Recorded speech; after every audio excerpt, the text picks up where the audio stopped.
حضرت جابر بن عبداللہ رضی اللہ تعالیٰ عنہ رسول کریم صلی اللہ علیہ وسلم کی خدمت میں حاضر ہوتے ہیں اور آ کر کہتے ہیں یا وسلم میں آپ کی دعوت کرنا چاہتا ہوں، آپ میرے گھر میں تشریف لائے، میں آپ کے لیے کھانا بنانا چاہتا ہوں۔ حضور اکرم صلی اللہ علیہ وسلم نے ارشاد فرمایا کہ جابر فلاں دن کھانے کا اہتمام کر لو۔ چنانچہ وہ دن جس وقت آیا، حضرت جابر اپنے گھر کے ارد گرد اور گھر کے اندر پانی مار کے آتے ہیں، چھڑکاؤ کر کے آتے ہیں اور بیوی کو کہہ کر آتے ہیں کہ میں آقا کریم صلی اللہ علیہ وسلم سے پوچھ کے آتا ہوں، حضور نبی کریم صلی اللہ علیہ وسلم تشریف لائیں گے تو ہم ایسے ایسے اہتمام کریں گے۔ چنانچہ جا کر رسول کریم صلی اللہ علیہ وسلم کو جس وقت یاد دہانی کروائی، آقا کریم صلی اللہ علیہ وسلم کے ارد گرد جتنے صحابہ کرام موجود تھے، فرمایا چلو جابر نے دعوت کی ہے، گھر میں چلتے ہیں۔ جابر بن عبداللہ رضی اللہ تعالیٰ عنہ نے ہمارے لیے کھانے کا اہتمام کیا ہے، آج جابر کی طرف سے ہم سب کی دعوت ہے۔ حضرت جابر حضور نبی کریم صلی اللہ علیہ وسلم کو کمرے میں بٹھا کر بکری کے بچے کو جب ذبح کر رہے ہیں تو یہ منظر ان کے دو بچے، جن میں سے ایک چھوٹا بچہ ہے اور ایک بڑا بچہ ہے،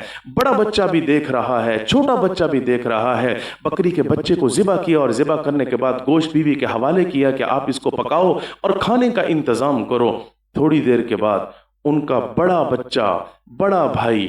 چھوٹے بچے کو، اپنے چھوٹے بھائی کو یہ کہتا ہے کہ ابا جان نے کس طریقے سے بکری کو ذبح کیا تھا، میں تجھے بتاتا ہوں۔ بڑے بھائی نے چھوٹے بھائی کو اسی طریقے سے گلے میں چھری پھیر کے ذبح کر ڈالا۔ تھوڑی دیر کے بعد بیوی جس وقت اس کے لاش کے قریب آئی، خون سے لت پت بچہ پڑا ہوا ہے اور بڑے بچے کے پیچھے بھاگی پکڑنے کے لیے وہ گھر کی چھت کے اوپر چڑھ گیا اور تھوڑی دیر کے بعد وہ دوسری طرف سے نیچے گرا تو لاش ایک نہیں، لاش دو ہو گئی، جنازہ ایک نہیں، جنازہ گھر میں دو ہو گئے اور رسول کریم صلی اللہ علیہ وسلم ایک کمرے میں موجود ہیں، جابر بن عبداللہ رضی اللہ تعالیٰ ان کے پاس موجود ہیں، گپ شپ چل رہی ہے، گفتگو جاری و ساری ہے۔ حضور نبی کریم صلی اللہ علیہ وسلم کو اطلاع نہیں دی،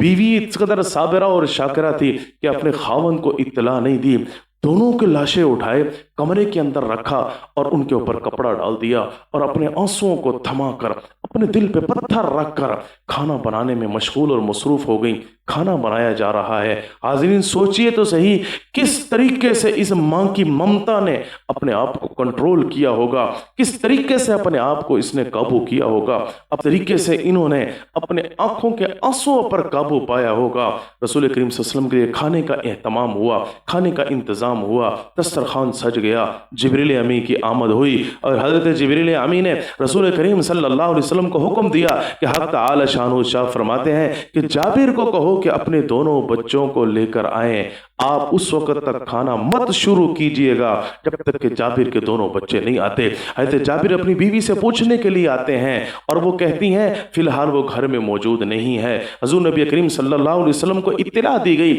آقا کریم صلی اللہ علیہ وسلم نے ارشاد فرمایا مجھے حکم ہے جب تک وہ بچے نہیں آتے میں کھانا شروع نہیں کر سکتا، مجھے حکم ہے اس بات کا کہ میں آپ کے دونوں بچوں کے ساتھ بیٹھ کر کھانا کھاؤں۔ تھوڑی دیر کے بعد حضرت جابر جب اپنے بیوی کے پاس یہ الفاظ کہتے ہیں کہ رسول کریم صلی اللہ علیہ وسلم کو ہمارے دونوں بچوں کے ساتھ کھانے کا حکم ہوا ہے، بچے کہاں ہیں بتاؤ، کہاں گھر پہ اگر موجود نہیں ہیں، باہر کہیں گئے ہیں تو مجھے بتاؤ، میں وہاں سے ان کو لے کر آتا ہوں۔ حضرت جابر بن عبداللہ رضی اللہ عنہ کا ہاتھ پکڑا اور کمرے میں لے گئیں اور بیوی نے ان کے اوپر سے کپڑا ہٹایا تو ان کے آنسو نہیں تھمتے تھے، حضرت جابر کے آنسو نہیں تھمتے تھے، بیوی کے آنسو نہیں تھمتے تھے، ہچکیاں بن گئیں لیکن آواز نکالنے کی اجازت نہیں ہے کہ کہیں حضور کو تکلیف نہ ہو جائے۔ حضور کو اطلاع دی گئی، حضور تشریف لائے، حضرت جبریل نے فرمایا یا محمد صلی اللہ علیہ وسلم ان بچوں کے لیے دعا فرمائیں، اللہ تعالیٰ ان بچوں کو دوبارہ زندگی عطا فرمائے گا۔ آقا کریم صلی اللہ علیہ وسلم نے اپنے ہاتھوں کو اٹھایا، اللہ تعالیٰ نے حضرت جابر کے بچوں کو دوبارہ زندگی عطا فرما دی۔ شواہد النبوت اور مدارج النبوت سیرت کی یہ کتابیں ہیں، ان دونوں کتابوں کے اندر یہ واقعہ موجود ہے۔ مشہور کتابوں کے اندر اگرچہ یہ واقعہ موجود نہیں ہے لیکن سوچئے سامعین و حاضرین، مرد و عورت جو بھی مجھے اس وقت دیکھ رہا ہے، سوچئے آج ہم یہ واقعہ سن رہے ہیں حدیث کی روشنی میں تو اللہ تعالیٰ ہمیں ایمان کی تازگی عطا فرما رہا ہے۔ جن صحابہ کرام نے اور جن صحابیات نے اپنی آنکھوں سے یہ واقعہ دیکھا ہوگا ان کو اللہ تعالیٰ نے ایمان کی کیا کیفیت عطا فرمائی ہوگی۔